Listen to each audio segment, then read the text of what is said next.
శ్రీ కనకదుర్గ జ్యోతిష్యాలయం జ్యోతిష్యం చెప్పబడును.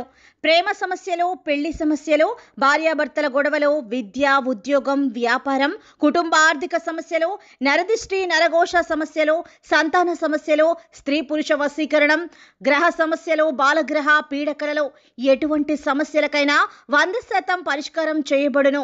అన్ని విషయాలు ఫోటో చూసి ఫోన్లో స్వయంగా చెప్పబడును.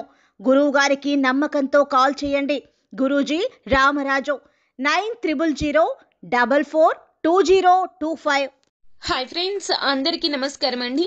మీన రాశి వారి జాతకులు సెప్టెంబర్ మాసంలో 9వ తేదీ సోమవారం తిథి నాడు ఈ రోజు మీకు చాలా వరకు కూడాను టెన్షన్ గా గడపబోతున్నారు. అయితే ఎందుకు అంత ఒత్తిడి, అంత ఆందోళన ఈ రోజున మీకు కలగబోతూ ఉన్నదో తదితర పూర్తి వివరాలు అన్ని కూడా మనం ఈ వీడియోలో సంపూర్ణంగా సవివరంగా తెలుసుకునే ప్రయత్నం చేద్దాము. అంతకంటే ముందు ఫ్రెండ్స్, వీడియోని పూర్తిగా చూసేయండి. అప్పుడే మేము ఏం చెప్పబోతున్నామో మీకు పూర్తిగా అర్థమవుతుంది. వీడియో గనక మీకు నచ్చినట్లయితే గనక లైక్ చేయండి. మీ లైక్ మాకెంతో సపోర్ట్ అండ్ ఎంకరేజ్మెంట్ గా ఉంటుంది. ఇక ఆలస్యమే చేయకుండా వీడియోలోకి వచ్చేద్దాము. ఈ రోజున మీ ఖర్చుదారీతనం పెరుగుతుంది. తగ్గించుకోవడానికి ప్రయత్నించండి.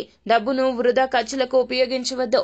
ఆలోచించి ఆచితూచి వ్యవహరించండి. మనసును నియంత్రించుకునే ప్రయత్నం చేయండి. అవసరమైన వాటిని ఈ రోజున కొనుగోలు చేయండి. మీరు విద్యార్థులు అయితే గనక విదేశాలలో చదువుకోవాలి అనుకునేవారు అయితే గనక మీ ఇంటి ఆర్థిక పరిస్థితులు మిమ్మల్ని ఈ రోజున నిరాశకు, బాధకు గురి చేస్తాయి. మీకు ఎంతో టెన్షన్ ఉంటుంది, కానీ ఏకాగ్రతగా ఉండండి. ఎప్పటికైనా మీ కోరిక తీర్చుకునే మార్గం అయితే మీకు కనబడుతుంది. కాలమే తగిన పరిష్కార మార్గాన్ని సూచిస్తోంది. మీరు ఈ రోజున పిల్లలతో సమయాన్ని గడపాలని ప్లాన్ చేసుకుంటారు, కానీ ఊహించని విధంగా ఏదో ఒక వర్క్ మీ తల మీద వచ్చి కూర్చుంటుంది. తత్ఫలితంగా సంతానంతో కాస్త దూరం అయితే ఏర్పడుతుంది. వారు మిమ్మల్ని చాలా వరకు కూడాను అపార్థం చేసుకుంటారు, కానీ వారితో కూర్చొని మాట్లాడండి. మీ యొక్క పరిస్థితి వారికి అర్థమయ్యేలాగా చెప్పండి. అలాగే ఈ రోజున మీ తత్వానికి వ్యతిరేకమైనా సరే ఈ పని చేయాల్సి వస్తుంది. అది ఏమిటంటే గనక మీ యొక్క జాగ్రత్తల్లో మీరు ఉంటూ ఎదుటి వారి మాటలను తిప్పికొట్టాల్సి వస్తుంది. వారు ప్రియమైన వ్యక్తులు కావచ్చు, నమ్మకస్తులు కావచ్చు.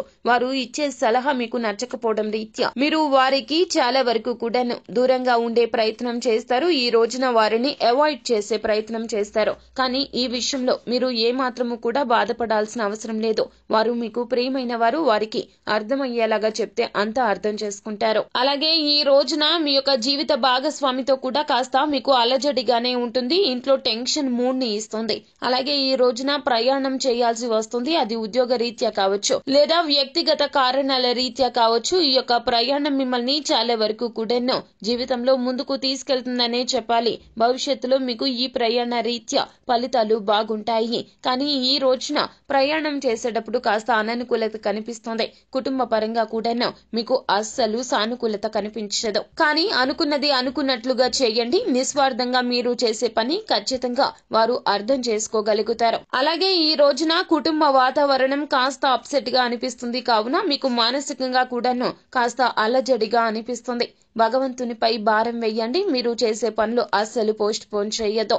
ఈ రోజు పని ఈ రోజే పూర్తి చేయండి. ఈ యొక్క టెన్షన్ నుండి బయటపడడానికి శివారాధన మీకు ఎంతగానో మేలు చేస్తుంది. నిత్యము కూడాను ఓం నమ శివాయ అనే పంచాక్షరి మంత్రాన్ని పఠించండి. అంతా లాభిస్తుంది, మేలు కలుగుతుంది. సో ఫ్రెండ్స్, చూసారు కదా, ఈ వీడియో గనక మీకు నచ్చినట్లయితే గనక లైక్ చేయండి. మరిన్ని వీడియోస్ కోసం మా ఛానల్ ని సబ్స్క్రైబ్ చేసుకుని ఫాలో అవ్వండి. Thank you.